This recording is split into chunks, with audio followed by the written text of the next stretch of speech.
Welcome to BNews Weekly. I'm Phil Gallagher, along with BNews producer Sydney Bowles, reporters Tad Stefanak, Varys Conley, Chris Flaherty, and Robert Paris, Sydney Bowles with the weather, and Gretchen Carey with the community calendar. Thank you for joining us. We begin this week at the Planning Board, where details are coming together for a middle housing zoning district. For those not in the know, middle housing means housing types like townhouses, duplexes, or small apartment buildings meant to be a middle ground between single-family homes and large apartment complexes. Planning Director Liz Bonventre explained the rationale. So again, what's our existing situation? We have two main housing types in town. We have single-family residential, and then we have multifamily properties that have 20-plus units. In 2022, we did a housing needs assessment with MAPC. The key finding was that our existing housing stock needs to diversify to meet the needs of current and future residents. The proposed district would be quite small and would take up just a few streets and intersections in Burlington's town center. On this map, you can see the dark pink areas would be zoned for buildings up to 3 total stories high, with retail on the ground floor. The proposal is expected to go to town meeting in January. In this month's monthly sit-down with BNews, Burlington Public Schools Superintendent Dr. Eric Conti had a lot to say about the future of Burlington High School, which is currently in the midst of a feasibility study. Here he is. I don't think there's going to be any solution that pleases everybody, just because everyone, again, is impacted by this site and facility in a different way. And so we're just going to have to explain sort of all that we're doing and try to, again, continue to make progress.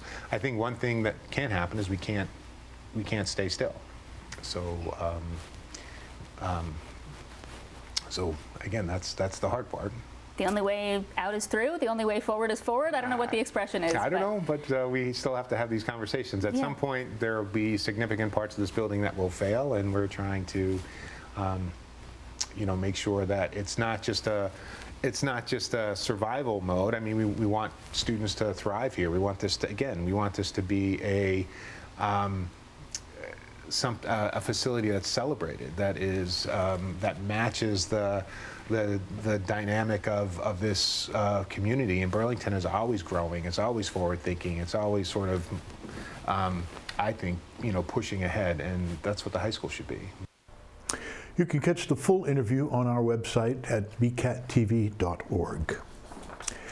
In addition to representing Burlington and surrounding communities in Congress, Seth Moulton is a veteran and deeply involved in the world of national defense.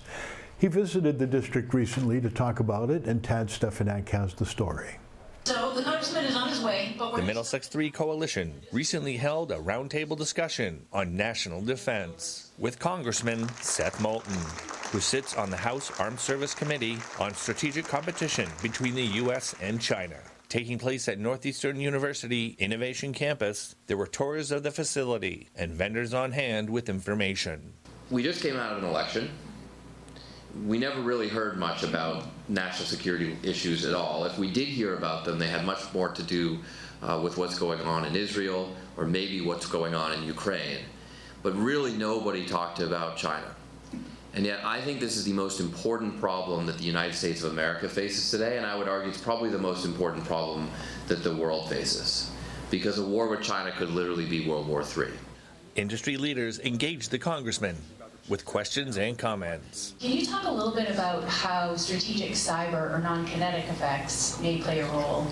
And do you have any sense of the trajectory of what we might be looking at in 2025, 2026? Following discussion, Representative Moulton spoke with BNews. I mean, people don't recognize how much defense innovation happens right here in Massachusetts, and therefore how critical Massachusetts is to our national security. So there are a lot of national security leaders here today who are really keeping our nation safe. We need to empower them. We need to make sure that the best people want to come work with them, and we need to make sure that their work is highlighted as part of our national security picture for the entire country. From the Northeastern University Innovation Campus, I'm BNews reporter Tad Stefanak. We're filming this program the day after Thanksgiving, and we certainly hope yours was filled with family and good food. We bring you a series of stories this week on how our community marked this day of gratitude, from feeding those in need to bringing people of different faiths together under one roof. Let's start with Robert Parris' visit to the annual Interfaith Thanksgiving service. It is time to give thanks to everything we have in life. The First Parish of Billerica had an interfaith Thanksgiving and community celebration. Rabbi Susan Abramson of Temple Shalom Ameth and Reverend Tria Portillo of the Presbyterian Church participated in the gathering. Our clergy association has kind of not been able to get together very much during this past year, and the Episcopal Church doesn't even have a minister, and we're just very much in flux.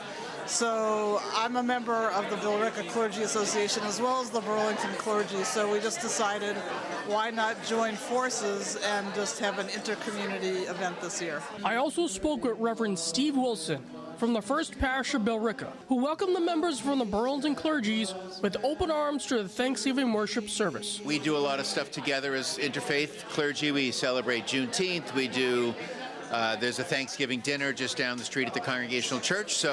And Burlington comes over and does some of the stuff with Billerica sometimes. So we have the rabbi here. It's great. The holidays bring everyone together through love, friendship, and hope. Well, I think Thanksgiving is a time when we can all get together and just think about what we're grateful for. And there's so many things in our world today and in our country today that are upsetting and distressing and depressing. And Thanksgiving is the time that kind of forces us to think about all the good things that we have in our lives, all the blessings we have in life, everything we have to be thankful for and grateful for. So it's really a very, very welcome and important change of perspective for at least a few days. My favorite part about Thanksgiving is seeing family and getting together. And one thing interesting about Thanksgiving, different from almost all other holidays, is that you don't have to think about giving gifts. The gift is really the togetherness and the community and getting together with family members. And good food is a big part of it too, but I think getting together with the family is the best thing. I think the combination of the spiritual sort of reflective piece about gratitude and the just completely secular idea that people come home, you have to sort of pause, you know what I mean? And it forces you to pause and think deep thoughts and gather with people, family, and friends. From the First Parish in Billerica, I'm Robert Parris for BNews Weekly.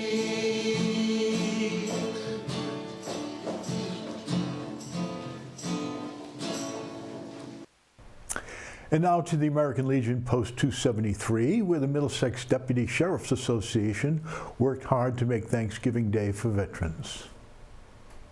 The spirit of Thanksgiving was on full display the morning of November 25th, when the Middlesex Deputy Sheriff's Association gathered at American Legion Post 273 in Burlington to distribute 500 frozen turkeys and trimmings to local veterans.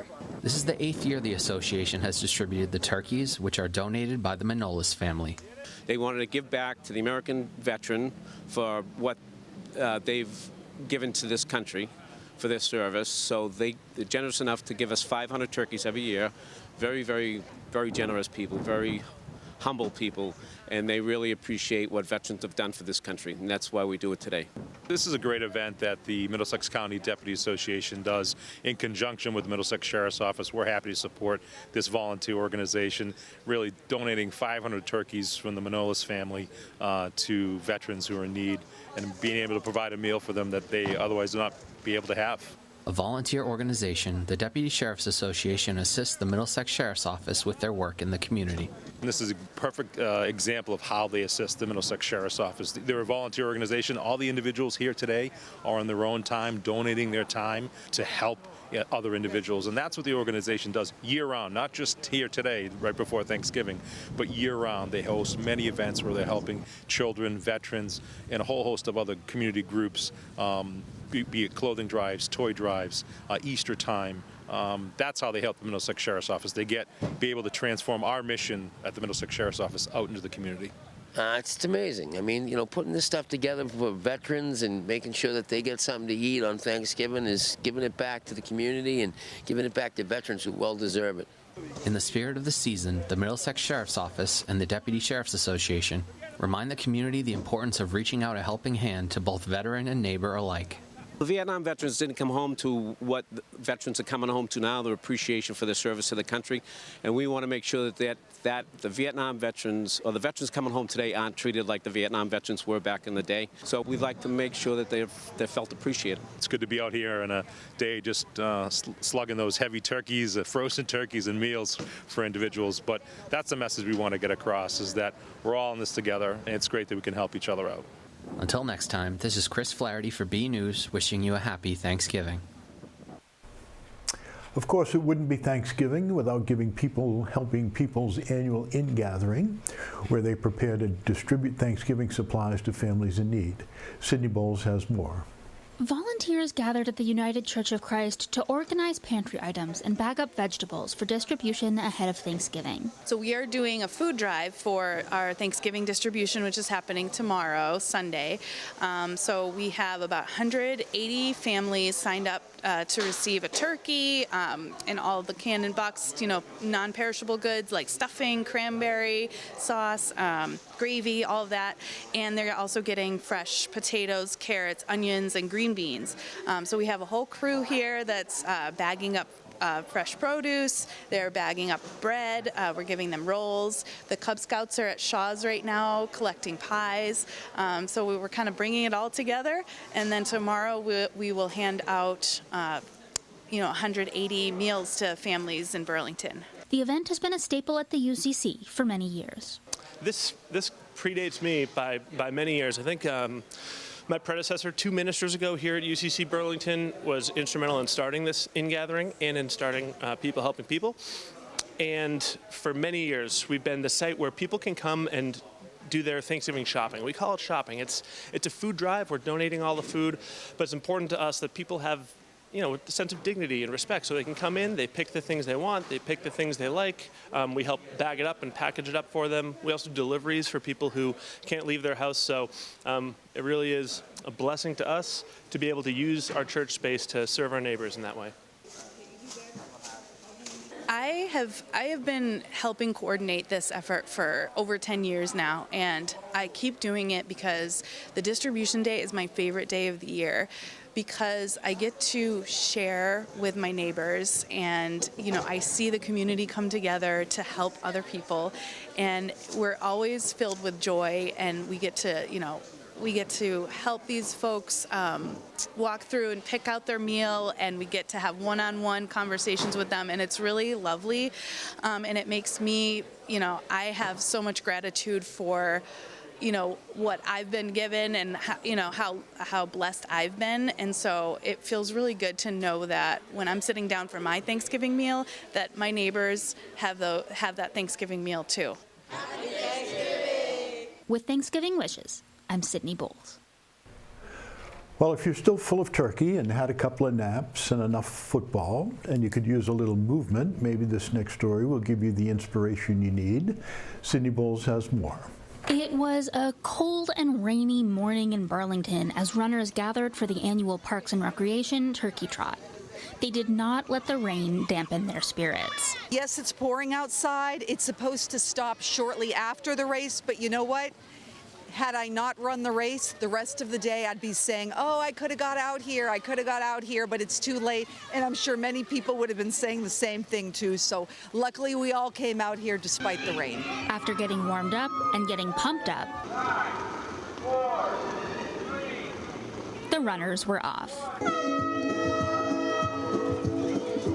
All right, we're looking at about 19 minutes before we see someone, so you got a car here, you want to warm up? I'd take that opportunity now. We've been without rain for so long. It's like, how can anyone be upset that it's raining, right? So you make the best of it. We got the music going, got great sponsors and supporters out here, and the Parks and Recreation Department program staff is always in good spirits. I mean, it's amazing. We had over 160 people registered, and I would say close to 100 braved the weather and are out here in the rain, and they're currently running right now, having a lot of fun. All right, Peter Lynch. Before you could say gobble gobble, the runners made their return. Nice job. For program coordinator Jeff DeSalvo, it's all about gratitude. We're so happy that we can put on stuff like this and people will sign up and show up and run in the rain no matter what and support us, and we get a chance to support, the Burlington community too. For BNEWS Weekly, I'm Sydney Bowles. In non-Thanksgiving news, 2 executives in Burlington have been named to Boston Globe's list of 100 women-led businesses in Massachusetts. Dr. Susan Moffett-Bruce, president of Leahy Hospital and Medical Center, was named to the list, along with Wendy Nowakunski, the president and co-founder of Northbridge Communities. Congratulations to both. Burlington High School is investing in its percussion offerings due to a rise in interest. Let's turn to Veris Conley for more. The Burlington High School Winter Percussion has recently skyrocketed in its number of students signing up for the program. This increased number prompted the band percussion director, Tim Ketterer, to apply for a grant to help fund for more equipment and staff to aid in the ensemble. Winter Percussion is kind of an offshoot of the marching band segment of our, what we offer. 2 years ago, the group had 12 students in it. Last year, we had 20, and this year we're at 42. For our numbers to even keep growing, it's amazing. The grant that I applied for was through Burlington Education Foundation to build a robust music technology program here so that we can actually teach the students about music production, sound engineering, and film scoring. We acquired Launchpad Pros, which for a student that maybe doesn't have an interest in playing a percussion instrument or a wind instrument or singing in a choir or orchestra, they may have that preference of doing something electronical, and this gives them that opportunity to get out in front of a crowd. We also spoke with the ensemble directors of the program to gather their input on the new student talent coming into the Winter Percussion. It's extremely exciting and daunting at the same time. When I first came in, the group, I think in total, had like 15 kids. Almost none of them had held drumsticks before. It was a lot of like wind players who just kind of wanted to try a new thing. And now we're seeing a Google Classroom with I think 42 kids in it, which is really, really special to see so many people take an interest in this thing. I think my favorite thing is that these are all kids that just really want to be here. And it's so different from what last year was. And the year before that, we doubled in size over a week, and we had to change our prerogative with the whole thing, and now it's almost double of that. It's definitely very exciting. It's always great to know that there are so many people interested in being part of something so cool. How are they going to be challenged? Is there room for them to grow here? And then we can get all of these amazing people through this program. I'm really proud of the kids. They're really diving in, and the kids work hard. They love this. I mean, they're after school every single day, so they're actively choosing to just be here and be engaged. It's in my 13, 14 years of teaching, it's very unique and not something I've really experienced before. Bundle up, everyone, for Winter Percussion is just around the corner. This is Ferris Connolly from BNews. There's going to be some noisy bedrooms in Burlington. With the Thanksgiving in the past and December just around the corner, the Senior Center is already gearing up for a festive holiday season. Council on Aging Director Marge Yetman says it's an important time of year to stay busy. The key in December is really to keep people really busy, right? Because it's a really tough month. It's a lot of losses. It's a lot of memories, and some of them are good, some of them are not so good. But people tend to get sad during the holidays, and we want to have people to have things to look forward to. And for some people, they don't like the Christmas season. Not everybody is Christian, of course. But even those that are sometimes have trouble with the songs and the festivities. And so it's good to have other things to do as well. The fall sports season has come to an end at Burlington High School, but there have been some final events we want to showcase. First, we take you to a pep rally chock full of school spirit. Hello everyone, I am Juliana McGrain and I am here at the Vanilla Gym. This is BCAT's coverage of the 2024 pep rally. Musical chairs, hula hoops, and relay races were among the many activities at this year's pep rally. It takes a lot of effort to put the event together, and the organizers, Michael Milton and Stephanie Day, did just that. We took it over, and we didn't really... Well, normally it's a senior year the seniors put it on, but they were feeling like with putting on a homecoming dance and college applications that they had a lot on their plate. So we took it over because we are the student executive board, student council advisors. So we tried to make it a student council activity versus just seniors doing one more thing in the fall. It was a big wrap-up party for all the fall sports. Quarterback Anthony Guerrier enjoyed his time on the team and said he was looking forward to beating Bedford on Thanksgiving. I mean, it's the last game I'll ever play for Burlington, so that's a good sign. But, we just got to go out there with the same thing we've been doing all year, just scoring points, hopefully defense can grab a few stops. But I like our chances, and I just can't wait to get out there for the last time with the boys. Just looking up in the stands, seeing all your friends cheering for you, my parents supporting me, like just all that good stuff. Chris Williams right here. I'm going to miss him protecting my blind side. He's my favorite quarterback ever in history. But I'm going to miss all that stuff. But, we have one more chance tomorrow. Hopefully we can make the most of it. A new class competition was added in the mix, rock, paper, scissors. Stephanie had some really fun, innovative ideas that she got from, TikTok. And so the mummy race was all that. Sean Hart talked about doing a donut eating contest. And so that's where that came from. Collaborative effort. Yeah, it was a lot of collaboration. I really wanted jousting, but that was difficult to do. Yeah. We ran a rock, paper, scissors tournament all day yesterday where students all got a beaded necklace and they had to compete with each other. And so the people at the end were the final top 16 competitors from that. So we were trying to get things that were not necessarily completely athletic tasks that anybody could be a participant in. Athletic Director Sean Hart enjoys the atmosphere, with the entire school showing their Red Devil pride. Kids can't wait to do it. It's a highlight of their Spirit Week. They love coming down and just being part of it. And again, everybody loves to be at school and being able to blow off a little steam and know that they have a nice weekend with family and friends. And I think the kids really enjoy it. Well, that was a fun time. I've been Juliana McGrain at the Vanilla Gym. See you next year, BHS. And the cheerleading team came in 4th out of 14 teams at the D2 State Championships this past weekend with a score of 89.5. Congratulations on a great season to the cheerleaders. Sydney Bowles is up next with a look at the forecast, filling in for Peter Brown, and stay tuned for your community calendar with Gretchen Carey. Hello, it's Sydney Bowles filling in for Peter Brown, here with a look at your forecast for the next 7 days. Starting off with a look at our almanac here, we can see we're right about where we should be at this time of year, with our temperatures in that high 30, low 40 range, basically all the way through our period. We'll get a little more into the details when we take a look at our forecast, but first, it looks like the Climate Prediction Center is giving us a high probability of having cooler than average temperatures, which may show up in our forecast in those colder nighttime hours. And unfortunately, it looks like they're predicting our drought conditions to continue, with lower than average rainfall throughout our period. Although I am seeing a little bit of rain in our forecast here and there. Taking a look at that 7-day forecast, I'm seeing pretty stable weather conditions coming our way this post-Thanksgiving week. We're looking at a partly cloudy and cool day on our Friday, and I do see some rain on Saturday. It seems like Sunday is shaping up to be the nicest day on our forecast with a clear sky, but we're still seeing temperatures in those high 30s, low 40s for that sun. And as we head back into our work week, these days are pretty much all looking the same, mostly cloudy weather and pretty cool, definitely getting into winter jacket weather out there. So grab your hat and gloves, get out there and enjoy the weather, and have a great week.